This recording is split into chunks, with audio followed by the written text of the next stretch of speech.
নমস্কাৰ আপোনালোকে চাই আছে অসম টাইম লৈ আহিছো এটা গুৰুত্বপূৰ্ণ খবৰ নগাঁৱত বিদ্যুৎ স্পৃষ্ট হৈ এজনৰ প্ৰাণহানি বুধবাৰে নিশা সংঘটিত হয় এই শোকাবহ ঘটনাটো মৃত্যু হোৱা লোকজন শিয়ালমাৰী ইটাচালিৰ আবু কালামে নিজে কৰ্ম সম্পন্ন কৰি ঘৰলৈ উভতি অহাৰ সময়ত উক্ত ঘটনাটি সংঘটিত হয় ঘটনাটো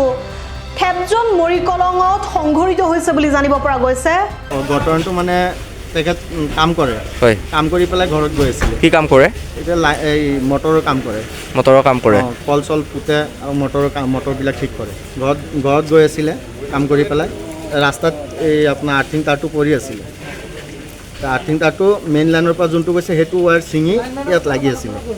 এইটোৱে মানে লাইনমেনৰ গাফিলতি ইহঁতে লাইন যেতিয়া দিয়ে আৰ্থিঙৰ সলনি ইহঁতে আৰ্থিংটো যে দিব চিঙা তাঁৰ দি পেলাই দি দিয়ে তো লাইনমেনৰ গাফিলতিৰ কাৰণে আজি এইটো ঘটনা হৈছে বয়স আপোনাৰ 30 মান হ'ব 30 বছৰ সমনীয়া একেলগে পঢ়া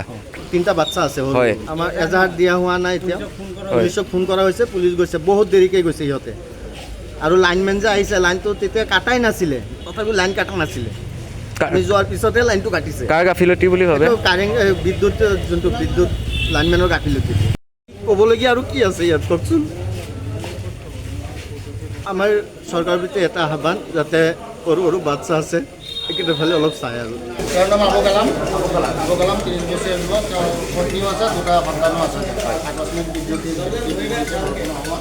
আমি অলপ দূৰত আছিলোঁ খবৰ পাই এটা মৃত হৈ পাইছোঁ সেইখিনি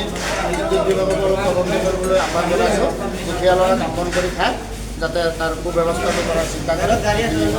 হয় বহুত ভাল আছিল তোমালোকে কি কৰা মই বিদ্যুৎ বিভাগক বা চৰকাৰক এটা আহ্বান জনাম তাৰ যাতে ভৱিষ্যত ল'ৰাৰ বাচ্চা দুটা আৰু ঘনীয়েকজনী যাতে কিবা কৰিব পাৰে তাৰ এটা চিন্তা কৰে নগৰৰ পৰা ৰাজু দাসৰ প্ৰতিবেদন অসম টাইম ৰাইজৰ কণ্ঠ অসম টাইম ঘৰত আনন্দ আৰু সম্পৰ্কৰ চমক বজাই ৰাখিবলৈ জৰুৰী হৈছে সকলো আনন্দময় মুহূৰ্তত মৰমৰ উপহাৰ দিয়াটো সেইবাবে মধুশ্ৰী জুৱেলাৰ্ছে আনিছে সকলো ৰঙীন ক্ষণৰ বাবে বিশেষ গহনা হীৰাৰে হওক সোণৰে হওক বা ৰূপৰে হওক শ্ৰেষ্ঠ ডিজাইনছ আৰু হলমাৰ্কযুক্ত গহনাই ৰাখে সম্পৰ্কক নিখুঁত তেনেহ'লে আজিয়ে আনক আনন্দ মধুশ্ৰী জুৱেলাৰ্ছৰ সৈতে যোগাযোগ কৰক 7002800341